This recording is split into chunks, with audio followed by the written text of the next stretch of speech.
Ask most people in Texas what animal they are most afraid of, and you will hear the same handful of answers over and over. A mountain lion in the brush country, an alligator in an East Texas slough, a rattlesnake coiled under a mesquite, maybe a scorpion shaken out of a boot at a hunting camp. Those fears are not irrational. Every one of those animals is genuinely capable of killing a person, and every one of them has, somewhere in the state's history, done exactly that. But fear and actual body count in Texas do not line up nearly as closely as most people assume, and the animal that has quietly killed more Texans than any of the ones people actually lie awake worrying about is not a predator anyone pictures when they picture danger at all. Here are 10 animals that have taken human lives in this state, counting down, and the one sitting at the top will not be the one you expect. Number 10 is the mountain lion, the animal Texans are perhaps most primed to fear and least likely to ever actually encounter. Mountain lions persist in the state, mostly in the remote brush country of South Texas and the rugged terrain of the Trans-Pecos, keeping a level of distance from people that has held for generations, avoiding roads, ranch houses, and anything resembling regular human activity whenever they have the option to. Confirmed fatal attacks on humans in Texas are exceptionally rare enough that most wildlife officers who have spent entire careers in lion country will tell you they have never personally worked a case, and many have never even confirmed a direct sighting despite years of tracking sign across the same stretch of terrain. The fear this animal generates is completely out of proportion to the actual risk, and that gap between reputation and reality is exactly the pattern this whole list is going to keep tracing. Number 9 is the American alligator, confined mostly to the marshes, bayous, and slow rivers of East Texas and the upper Gulf Coast, a stretch of habitat that has grown its resident gator population steadily since protections took hold decades back. Alligators are genuinely dangerous animals capable of killing a person, and Texas has recorded confirmed fatal incidents over the years, almost always tied to someone swimming, wading, or working close to water in a spot with a known resident gator that had likely been tolerated, even fed, by locals for years before anything went wrong. But the actual toll remains low relative to how visible and feared this animal is, an ancient-looking predator that draws headlines every single time an incident occurs, precisely because those incidents are rare enough to be newsworthy rather than routine, the kind of story that spreads across the whole state, while a dozen quieter deaths elsewhere in this list barely make the local paper. Number 8 is the scorpion,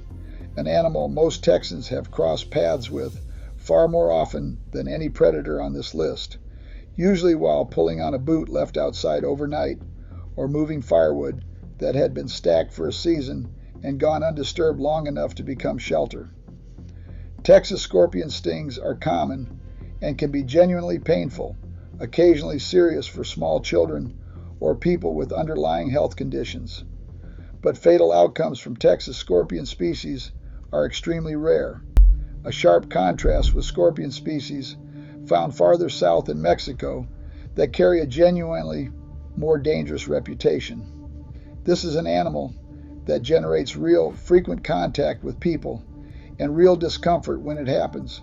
without translating that frequency into anything close to a serious body count. Number 7 is the venomous spider, primarily the black widow and the brown recluse, both established across most of the state, and both genuinely capable of delivering medically significant bites. Like the scorpion, these are animals people encounter constantly in garages, woodpiles, closets, and outbuildings across every region of Texas, tucked into the exact undisturbed corners a homeowner rarely checks until something forces the issue. The bites themselves are treated seriously by anyone who has actually had one, and the stories tend to circulate widely: a coworker's swollen arm, a cousin's hospital visit, each one reinforcing the reputation. Confirmed deaths from either species remain rare in the modern era, largely because medical treatment for the bites is well established and widely accessible across nearly every part of the state, even rural counties. The fear this pair generates, passed down through generations of cautionary stories about checking boots and gloves before putting them on, again outpaces the confirmed toll by a wide margin. Number 6 is the venomous snake, a category covering rattlesnakes, copperheads, cottonmouths, and coral snakes across the state's wildly varied habitat, from West Texas desert to East Texas swamp to the Rocky Hill country in between. Texas records more venomous snake bites than almost any other state, simply because it has more snake habitat and more people living and working inside it. Ranchers, hunters, hikers, and homeowners alike sharing ground with several different venomous species depending on which part of the state they call home. Those bites are taken seriously, treated aggressively, and occasionally fatal, particularly when antivenom access is delayed by distance or timing. Even so, confirmed snakebite deaths in Texas remain a small fraction of the total incidents, thanks in large part to how quickly modern emergency medicine responds once a bite is reported, and how widely antivenom is now stocked across the state's hospital network. Snakes hold a permanent, deserved place in the state's collective fear, and they still do not crack the upper half of this list. Number 5 is the feral hog, a species that has expanded across nearly every region of the state and turned confrontational encounters into a real and growing concern for landowners, hunters, and anyone working rural property after dark, especially in the hill country and East Texas timber belts, where the population has climbed the fastest. Feral hog attacks are documented, occasionally serious, and the population driving them shows no sign of meaningfully shrinking despite years of aggressive control efforts, trapping programs, and aerial removal contracts that have absorbed real money without producing the kind of decline landowners were promised. Fatal encounters remain uncommon relative to the sheer size of the population roaming the state, but the trend line here points in a direction most of the animals above it on this list do not share, an upward one, which is worth watching even if the current toll has not yet caught up to the reputation this animal has been earning season after season. If you have had a close call with any animal on this list, or one that should have made the cut and did not, put it in your county below. Texans living alongside these animals day to day usually have a better read on the real risk than any statistic pulled from a database ever could. Number 4 is the fire ant, an invasive species that arrived in the state decades ago and has never meaningfully left, spreading across yards, pastures, and roadsides in mounds that most Texans have learned to spot and avoid without much conscious thought, stepping around them on the way to the mailbox the same way they would step around a pothole. A single fire ant sting is rarely dangerous on its own, but a swarm attack, the kind that happens when someone unknowingly stands on or near a disturbed mound, can deliver dozens or hundreds of stings in a matter of seconds. And for anyone with a significant allergic sensitivity, that volume of venom can trigger a fatal anaphylactic response before help can arrive. Confirmed fire ant deaths in Texas are more common than most people assume for an animal this small, precisely because the insect is so completely normalized, treated as a yard nuisance rather than a genuine medical risk, right up until the moment it isn't, and by then the reaction is already well underway. Number 3 is livestock, cattle and horses specifically, animals almost nobody in Texas thinks to include on a list like this because they live on ranches and pastures instead of in the wild, tended and worked by the very people they occasionally injure or kill, fed by hand, ridden, and treated as trusted partners rather than any kind of threat. Large animal handling remains one of the more dangerous routine activities in rural Texas life. Kicks, trampling, and crush injuries during everyday ranch work, loading a trailer, working a chute, moving a herd through a narrow gate, accounting for a steady toll that rarely makes statewide news because it happens quietly, one incident at a time, on private land far from any headline or camera. The animals themselves are not considered dangerous in any cultural sense, which is exactly why this category sits as high as it does on this list, an entire category of confirmed fatalities that almost nobody files under animal danger at all, filed instead under farm accident or ranch mishap, language that quietly removes the animal from the conversation entirely. Number 2 is the domestic dog, and this is where the list starts to genuinely unsettle people, because the animal responsible for more confirmed fatal attacks in Texas than any wild predator on this list is also the animal most Texans keep in their own home, sleeping at the foot of the bed or waiting by the door every evening. The vast majority of pet dogs pose no meaningful risk to anyone, and it would be both inaccurate and unfair to suggest otherwise.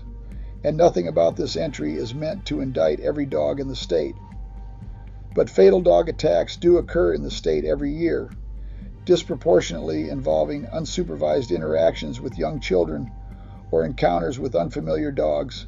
outside a controlled setting, and the sheer number of dogs living in close daily contact with people, far outweighing every wild species on this list combined, means even a low individual risk adds up to a real and confirmed toll.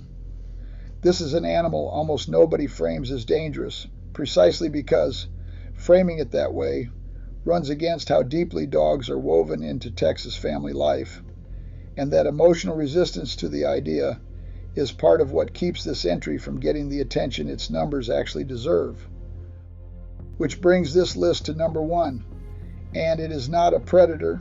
not a reptile, not anything with claws, fangs, or the kind of silhouette that shows up in a nightmare. It is the bee, the wasp, and the hornet, a category of small flying insects that most Texans swat at reflexively and forget about within minutes, barely registering the encounter as anything worth a second thought. And it is, according to the pattern that holds true across the state and the country as a whole, the single leading cause of confirmed animal-related human deaths. The mechanism is almost entirely allergic rather than toxic. A sting from a bee, wasp, or hornet delivers a dose of venom that the vast majority of people shrug off after a few uncomfortable minutes. A welt, some swelling, maybe a mild headache that fades by the next morning. For a smaller but far from negligible portion of the population, that same sting triggers a severe, sometimes rapid allergic reaction, anaphylaxis, that can close the airway and stop the heart within minutes if it is not treated immediately with epinephrine, a reaction that can escalate faster than most bystanders are prepared to recognize, let alone respond to. Because these insects are everywhere, in gardens, parks, attics, wall cavities, and roadside brush across every region of the state, and because most people have no idea whether they carry a serious sting allergy until the exact moment they are stung and find out the hard way, often with no prior warning and no known history to flag the risk beforehand, the sheer frequency of exposure across the entire population quietly outpaces every other animal on this list. Snake, gator, hog, dog, all of it combined. That is the twist worth sitting with at the top of this list. Every animal ranked above this one gets treated culturally as some level of genuine threat, something you watch for, something you respect, something you tell your kids to be careful around before letting them run loose in the yard or the pasture. The bee gets swatted. The wasp nest under the porch eave gets ignored for another week because nobody wants to deal with it yet, promising themselves they will get to it this weekend, and then the next one instead. The hornet drifting past a picnic table gets waved off without a second thought, treated as an annoyance rather than anything worth genuine caution. And that complete absence of fear, that total normalization of an insect most people encounter dozens of times every single Texas summer without incident, is exactly what allows it to quietly outkill every animal Texans actually spend their energy being afraid of. Every animal on this list is real, documented,